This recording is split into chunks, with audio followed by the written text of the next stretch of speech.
Hello guys, എനിക്കറിയാം കുറച്ച് ലേറ്റായി പോയിന്ന് പെരുന്നാൾ വ്ളോഗിനും. ഇതിപ്പോൾ ഞാൻ ഡ്യൂട്ടി കഴിഞ്ഞ് വന്നിട്ട് 12 മണിക്കാണ് ഇപ്പോൾ കുക്ക് ചെയ്ത് വെക്കുന്നത് കേട്ടോ. ബീഫ് ബിരിയാണിയാണ് ഞാൻ ഉണ്ടാക്കുന്നത് പെരുന്നാളായിട്ട്. ഇപ്പോൾ കുക്കറിക്ക് ബീഫ് ഇട്ടിട്ടുണ്ട്, പിന്നെ എന്താ പറയുക, ഇഞ്ചി വെളുത്തുള്ളി ഇട്ടിട്ടുണ്ട്, പുതിന മല്ലിച്ചപ്പ് ഇടുന്നുണ്ട്, മഞ്ഞൾപ്പൊടി, ഗരം മസാല, ഉപ്പ്. ഇത് മാത്രമേ ഞാൻ ഇടുന്നുള്ളൂ. ഞാൻ അതിൻ്റെ ഉള്ളിൽ വെള്ളം പോലും ഒഴിക്കുന്നില്ല, ജസ്റ്റ് ഒന്ന് മിക്സ് ചെയ്യുന്നുണ്ട്.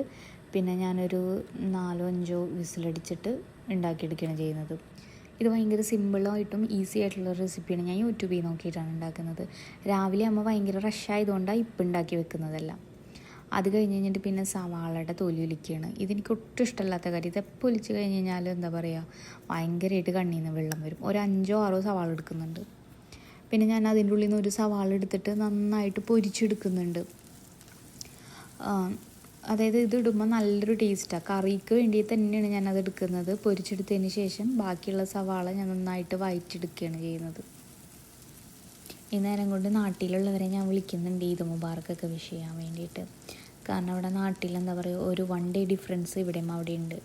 അതും നടക്കുന്നുണ്ട് അതിൻ്റെ അതിൽ കൂടെ. അപ്പോഴത്തേക്കും ബീഫ് റെഡി ആയിട്ടുണ്ട്. ബീഫ് നോക്കുമ്പോൾ നല്ല സെറ്റായിട്ട് വന്നിട്ടുണ്ട്. ആവശ്യത്തിന് മാത്രമേ വെള്ളമുള്ളൂ. ഞാനൊരു തുള്ളി പോലും വെള്ളം ഒഴിച്ചിട്ടില്ല, എന്നിട്ടും അതിൻ്റെ ഉള്ളിൽ വെള്ളം ഉണ്ടായിരുന്നു.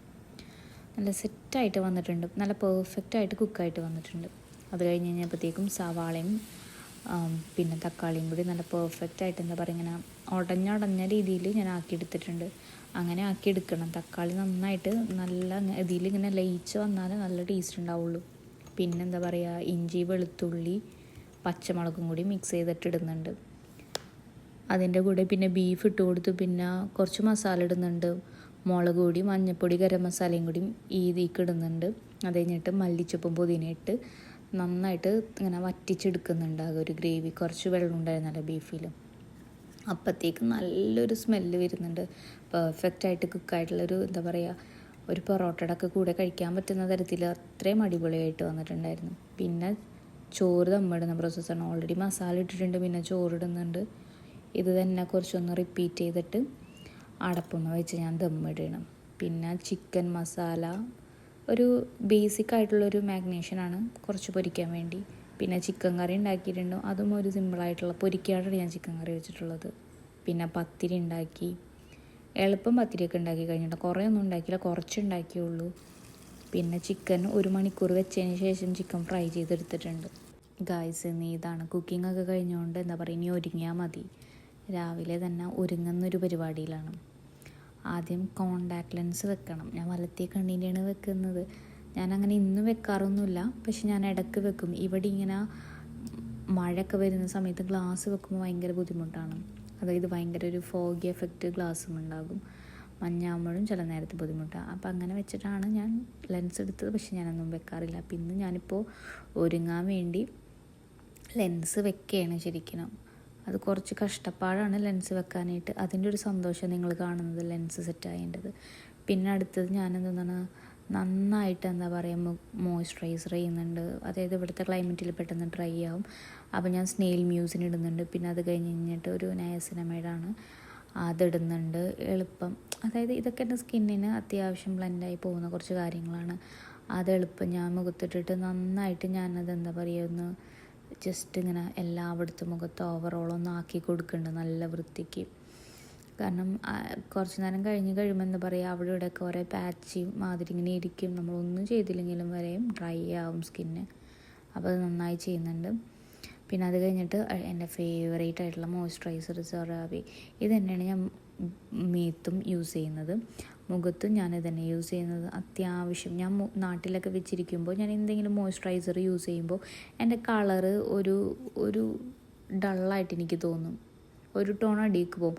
പക്ഷേ ഇതിന് അങ്ങനത്തെ ഒരു പ്രശ്നമായില്ല. ഇതിപ്പോൾ ഞാൻ എങ്ങനെ പരറ്റുന്നോ അതേമാതിരി തന്നെ നിൽക്കും. അങ്ങനെ എൻ്റെ മുഖത്തിന് ഭയങ്കര ഓയിലി ആക്കില്ല. ഇത് ഭയങ്കര ഒരു തിക്കായിട്ടുള്ളൊരു മോയ്സ്ചറൈസറാണ്, perfect for the winter screen. അപ്പോൾ ഈ വിൻ്ററിന് പറ്റിയിട്ടുള്ളൊരു മോയ്സ്ചറൈസറാണ് ശരിക്കും. നന്നായിട്ട് ഞാൻ പരട്ടി കൊടുക്കുന്നുണ്ട്. നന്നായിട്ട് അത് ഞാനിങ്ങനെ മസാജ് ചെയ്ത് സ്കിന്നിലേക്ക് ഞാൻ അങ്ങോട്ട് ബ്ലെൻഡാക്കി കൊടുക്കുന്നുണ്ട്. അത് കഴിഞ്ഞ് നെക്സ്റ്റ് ഞാൻ എടുക്കുന്നത് സൺസ്ക്രീനാണ്. ഇതൊരു കൊറിയൻ ബ്രാൻഡിൻ്റെ സൺസ്ക്രീനാണ്. എനിക്ക് നല്ല ഇഷ്ടമായി. ഇത് മുൻപത്തെ മാതിരി ഞാൻ ഭയങ്കരമായിട്ട് ഡാർക്കാവും സൺസ്ക്രീൻ യൂസ് ചെയ്യുമ്പോൾ. ഇത് നല്ല പെർഫെക്റ്റ് ആയിട്ട് ഇങ്ങനെ മോയ്സ്ചറൈസ് ചെയ്തിരിക്കുന്ന ഒരു സൺസ്ക്രീൻ. എനിക്ക് നല്ല ഇഷ്ടമായതും. ഇതിവിടെ മഞ്ഞാണെങ്കിലും സൺസ്ക്രീൻ യൂസ് ചെയ്യാണ്ട് പുറത്ത് പോയി കഴിഞ്ഞാൽ നന്നായിട്ട് ടാൻ അടിക്കും. അത് ശരിക്കും ഭയങ്കര ഒരു ഡിഫറൻസ് ഫീൽ ചെയ്യും നമ്മൾ സൺസ്ക്രീൻ ഇടുന്നതും ഇടാത്തതും. അതും നന്നായിട്ട് ഇട്ട് ഞാനിങ്ങനെ ബ്ലെൻഡ് ചെയ്യുന്നത്, കഴുത്തൊന്നും മിസ് ചെയ്യരുത്. കണ്ണൊന്ന് നന്നായി എഴുതിയത് കഴിഞ്ഞിട്ട് മസ്കാര ഇട്ട് സെറ്റ് ചെയ്യാനാണ് കാണുന്നത്. പിന്നെ ലിപ്സ്റ്റിക്ക്, അതൊരു നല്ലൊരു നാച്ചുറൽ ഷെയ്ഡായിട്ടുള്ളൊരു ലിപ്സ്റ്റിക്കാണ് നമ്മൾ കോൺഫിഡൻസ് വർദ്ധിപ്പിക്കാൻ. പിന്നെ സ്പ്രേയും കൂടി അടിച്ച് ഒരുങ്ങലങ്ങടെ അവസാനിപ്പിച്ചു. നല്ലൊരു സ്പ്രേയാണ്, നല്ലൊരു സ്മെല്ലുള്ള. പിന്നെന്താ പറയുക, പത്തിരി, പാല്, ചിക്കൻ കറി, കട്ടൻ ചായ, അതായിരുന്നു രാവിലെ തന്നെ ബ്രേക്ക്ഫാസ്റ്റ്. കുറച്ച് ലേറ്റായിട്ടാണ് എഴുന്നേറ്റത്, കാരണം ഇത്രയും കുക്ക് ചെയ്ത് വെച്ച് കഴിഞ്ഞപ്പോൾ എഴുന്നേൽക്കാനായിട്ട് കുറച്ച് ബുദ്ധിമുട്ടുണ്ടായിരുന്നു. പിന്നെ രാവിലെ കുറച്ച് കാര്യങ്ങൾ ചെയ്ത് തീർക്കാനുണ്ടായിരുന്നു. അത് കഴിഞ്ഞ് നമ്മൾ കുറച്ച് നേരം ഫോട്ടോ ഒക്കെ എടുക്കാനുണ്ടായിരുന്നു. കുറച്ച് ഫോട്ടോഷൂട്ടുകളൊക്കെ കഴിഞ്ഞ് വന്നപ്പോഴത്തേക്കും എന്താ പറയുക, ഉച്ചക്കത്തെ ലഞ്ച് കഴിക്കാനുള്ളതായി. നമ്മളുണ്ടാക്കിയിട്ടുള്ള ബീഫ് ബിരിയാണിയും പിന്നെ ചിക്കൻ ഫ്രൈയും പിന്നെ എന്തായിരുന്നു ഒരു അച്ചാറുണ്ട്, ഈന്തപ്പഴത്തിൻ്റെ അച്ചാർ, നല്ല നൈസായിട്ടുള്ളൊരു അച്ചാറായിരുന്നു. അതും കൂട്ടി നന്നായി ഫുഡ് കഴിച്ച് അത് കഴിഞ്ഞ് ഞാൻ പിന്നെ നിങ്ങൾക്കറിയാമല്ലോ നല്ലൊരു ഉറക്കം പാസ്സാക്കി. അതിന് മുൻപായിട്ട് വീട്ടിലേക്കൊക്കെ വീണ്ടും അങ്ങോട്ടും ഇങ്ങോട്ടൊക്കെ ഈദ് മുബാറക്ക് അറിയാൻ വിളിക്കുന്നുണ്ട്.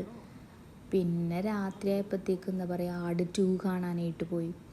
അതും നല്ല വൻ കോമഡി ആയിരുന്നു. ഇതൊക്കെയായിരുന്നു എൻ്റെ ഒരു ഈദിൻ്റെ ഒരു വിശേഷങ്ങൾ. ഇനിയിപ്പോൾ നിങ്ങളുടെ ഈദിൻ്റെ വിശേഷം എന്താണെന്ന് വെച്ച് കഴിഞ്ഞാൽ കമൻറ്റ് ബോക്സിൽ പറ. ഓരോ വിശേഷങ്ങൾ എന്തൊക്കെ ഉണ്ടാക്കി കഴിച്ചു. കുറച്ച് ലേറ്റായി എന്നറിയാം എൻ്റെ വ്ളോഗ് റിലീസ് ചെയ്യാനായിട്ട്. ഇതെൻ്റെ ആദ്യത്തെ ഒരു വീഡിയോ ആണ്, ഫുള്ളായിട്ടുള്ള വീഡിയോ. ഇഷ്ടമായാൽ ഫുള്ളായിട്ട് കാണാം, സബ്സ്ക്രൈബ് ചെയ്യുക, ഫോളോ ചെയ്യുക, ആ ബെല്ലൈക്കണും കൂടിയും ഒന്ന് പ്രസ് ചെയ്യുക. Okay, thank you for watching. Bye bye.